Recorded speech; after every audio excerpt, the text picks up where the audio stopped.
సంవత్సరాల తరబడి ఎన్ని మందులు వాడినా మీ మోకాల నొప్పులు తగ్గట్లేదా? ప్రాణ పెయిన్ క్లినిక్ లో అత్యాధునిక చికిత్స. ఉన్నత చదువుల కోసం చేసిన ప్రయాణమే ఆమెకు ఆఖరి ప్రయాణమయ్యింది.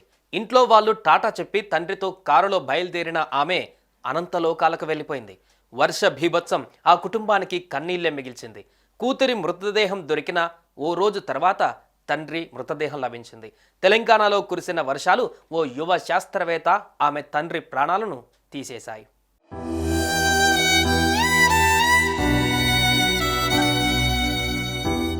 భారీ వర్షాలతో తెలంగాణలో వరద బీభత్సం సృష్టిస్తోంది. ఖమ్మం, మహబూబాబాద్, వరంగల్ జిల్లాలలోని వివిధ ప్రాంతాలలో శనివారం రాత్రి నుంచి విధ్వంసం జరుగుతోంది. వరద నీటి ప్రవాహంతో వాగులు, కాల్వలపై ఉన్న వంతెనలు, లో లెవెల్ కాజ్వేల మీదుగా వరద నీరు ప్రవహించింది. కేసముద్రం మండలంలోని ఇంటికన్నె వద్ద రైల్వే ట్రాక్ కొట్టుకుపోయింది. దీంతో రైళ్ల రాకపోకలు నిలిచిపోయాయి. అనేక రూట్లలో రాకపోకలు స్తంభించాయి.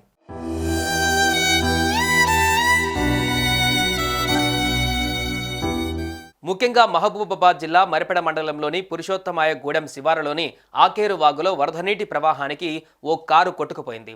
ఆ కారులో ఖమ్మం జిల్లా సింగరేణి మండలం గేట్ కారేపల్లి గంగారం తండాకు చెందిన నూనవాత్ మోతిలాల్, నూనవాత్ అశ్వినిలు ప్రయాణిస్తున్నారు. అశ్విని యువ శాస్త్రవేత్త కాగా తన కుటుంబ సభ్యుల నిశ్చితార్థానికి వెళ్లి తిరిగి హైదరాబాద్ ఎయిర్పోర్టుకు బయలుదేరింది అశ్విని. తండ్రి కార్ డ్రైవ్ చేస్తుండగా అశ్విని పక్కనే కూర్చుంది. ఈ క్రమంలో భారీ వర్షాల కారణంగా పురుషోత్తమాయ గూడెం ఆకేరు వాగు ఉధృతంగా ప్రవహిస్తుండటంతో వీరి కారు అదుపు తప్పి నీటిలోకి కొట్టుకుపోయింది. ఇంతలోనే ఇద్దరు వారి కుటుంబ సభ్యులకు కాల్ చేసి ప్రమాదం గురించి చెప్పారు. ఇంతలోనే వారు కాస్త పోలీసులకు సమాచారం ఇవ్వగా వారి ఫోన్లు స్విచ్ ఆఫ్ అయినట్లుగా గుర్తించారు. వెంటనే తండ్రి కూతుల కోసం గాలింపు మొదలుపెట్టారు.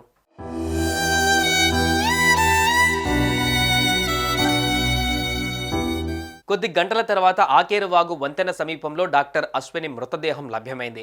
కాసేపటికి వారు ప్రయాణించిన కారు కూడా కనిపించింది. కానీ అందులో మోతిలాల్ మాత్రం లేడు.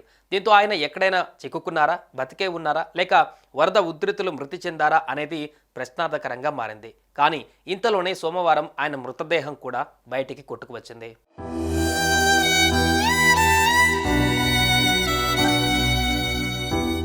అశ్విని మృతి వార్త తెలిసిన కుటుంబ సభ్యులు బోరుమన్నారు.